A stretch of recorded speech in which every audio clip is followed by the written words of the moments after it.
নমস্কার দর্শক বন্ধুরা, লিপিস কিচেনে আপনাদের স্বাগত জানাই। আজ ঘুগনি বানানোর একটি নতুন পদ্ধতি নিয়ে হাজির হয়েছি। এভাবে একবার ঘুগনি বানিয়ে দেখবেন, কি অসম্ভব টেস্টি হয় খেতে। আশা করছি আমার আজকের এই ঘুগনি বানানোর নতুন পদ্ধতি আপনাদের ভীষণ ভালো লাগবে। আমার চ্যানেল এখনও না সাবস্ক্রাইব করা থাকলে চ্যানেলটি সাবস্ক্রাইব করার অনুরোধ রইল। এখানে আমি প্রায় 400 থেকে 450 গ্রামের মতো মটর ভালো করে ধুয়ে ভিজিয়ে রেখেছিলাম। মটর ভালো করে ভিজে গেলে জলটা ভালো করে ঝরিয়ে নিয়েছি, আর তারপর এর মধ্যে দিয়ে দিচ্ছি পরিমাণ মতো হলুদের গুঁড়ো, 1 চামচের একটু কম লাল লঙ্কার গুঁড়ো, 1 চামচ জিরে গুঁড়ো, আর দিচ্ছি প্রায় 1.5 চামচ মতো ধনে গুঁড়ো। ধনের গুঁড়োটা জিরের থেকে একটু বেশি করে দিতে হবে। এখানে আমি আদা আর রসুনকে গ্রেট করে রেখেছি। গ্রেট করা রসুন এখানে দিয়ে দিচ্ছি 1 চামচ মতো, আর বাকি 1 চামচ গ্রেট করা রসুন রেখে দিলাম পরে ব্যবহারের জন্য। 1 চামচ দিলাম গ্রেট করা আদা, আর দিয়ে দিলাম এখানে 3টে কুচনো কাঁচা লঙ্কা, দিয়ে দিলাম 2টি বড় সাইজের টমেটো কেটে। এছাড়াও এখানে দিয়ে দিচ্ছি পরিমাণ মতো লবণ আর 1 চামচ মতো সর্ষের তেল। খুব ভালো করে কাঁচা মটরের সঙ্গেই বা ভেজানো মটরের সঙ্গেই সমস্ত লবণ, হলুদ, তেল, মশলাকে এভাবে মিশিয়ে নেব। এভাবে মিশিয়ে যে খুব বেশি সময় রাখতে হবে তা নয়, মোটামুটি 5-7 মিনিট মতো রাখলেই হবে। আর সেই সময়ে আমরা এর মশলাও কষিয়ে নিতে পারবো। তার জন্য ফ্লেম অন করে একটি প্রেসার কুকার বসিয়ে দিয়েছি। প্রেসার কুকারেই কিন্তু এই ঘুগনিটা আজ রান্না করে দেখাবো। সর্ষের তেল গরম হলে এখানে ছোট এলাচ, একটি বড় এলাচ, দারচিনি আর কয়েকটি লবঙ্গ দিয়েছি। 2টি তেজপাতা। এরপর এখানে দিয়ে দিচ্ছি কুচনো পেঁয়াজ। এখানে আমি 3টে বড় সাইজের পেঁয়াজ দিয়েছি। পেঁয়াজটাকে বেশ হালকা লালচে রং করে ভেজে নেব। এখানে একটুখানি চিনি দিয়ে দিলাম, এতে করে কিন্তু ঘুগনিটা মিষ্টি হয়ে যাবে না। চিনিটা ক্যারামেল হয়ে গিয়ে ঘুগনিতে একটা সুন্দর লাল রং ধরিয়ে দেবে, আর ক্যারামেল হয়ে গেলে রান্নাতে একটা সুন্দর ফ্লেভারও যোগ হয়। পেঁয়াজ ভালো করে ভাজা হলে এখানে আমি গ্রেট করা বাকি রসুন আর গ্রেট করা বাকি আদা দিয়ে দিলাম। আদা রসুন দিয়ে মিনিট 2 একটু নাড়াচাড়া করব, যাতে আদা রসুনের কাঁচা গন্ধটা চলে যায়। আর তারপর এখানে আমি দিয়ে দিলাম 1 চামচ একদম ভর্তি করে বা 1 টেবিল চামচ ভর্তি করে কাশ্মীরি লাল লঙ্কার গুঁড়ো।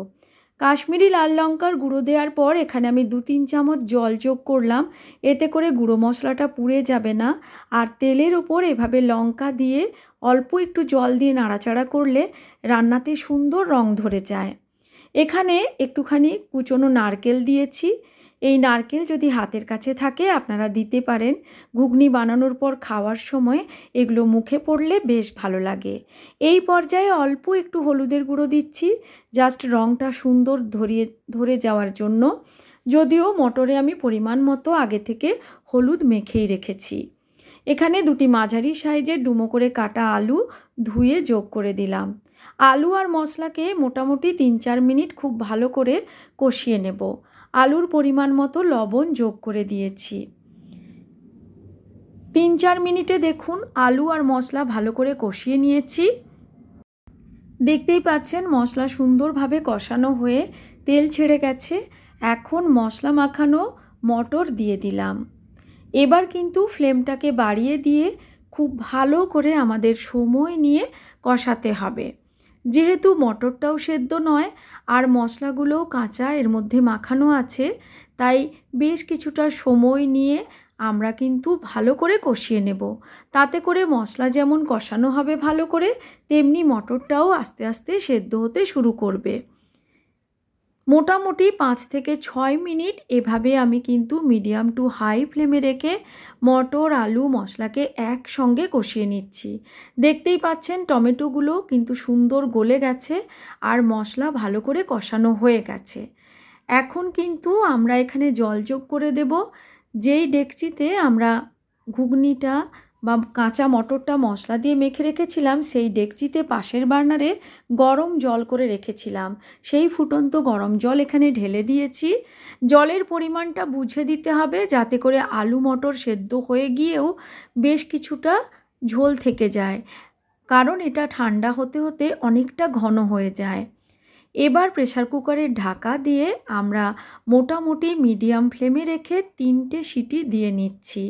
তবে মটর কেমন তার উপরে কিন্তু নির্ভর করবে কুকারের সিটিটা দেওয়ার। অনেক মটর কিন্তু তাড়াতাড়ি সেদ্ধ হয়, আবার অনেক মটর সেদ্ধ হতে একটু দেরি লাগে, তাই একটু বুঝে সিটিটা দিতে হবে।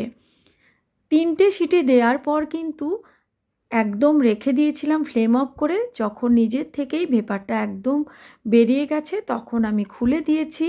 দেখতেই পাচ্ছেন এখানে একদম পারফেক্টভাবে আমাদের ঘুগনি রেডি হয়ে গেছে।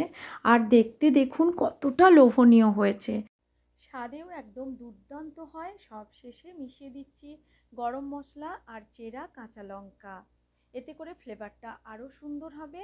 যদি প্রেসার কুকারের ঢাকনা খুলে আপনারা দেখেন জলটা শুকিয়ে গেছে, সেক্ষেত্রে আপনারা ফুটন্ত গরম জল মিশিয়ে গ্রেভিটাকে অ্যাডজাস্ট করে নিতে পারবেন। আশা করছি আমার আজকের এই ঘুগনি বানানোর নতুন পদ্ধতি আপনাদের ভালো লেগেছে। ভালো লাগলে লাইক, শেয়ার ও কমেন্ট করার অনুরোধ রইল। আজকের মতো এই পর্যন্তই, আবার হাজির হব নতুন কোনো রেসিপি নিয়ে। Thanks for watching.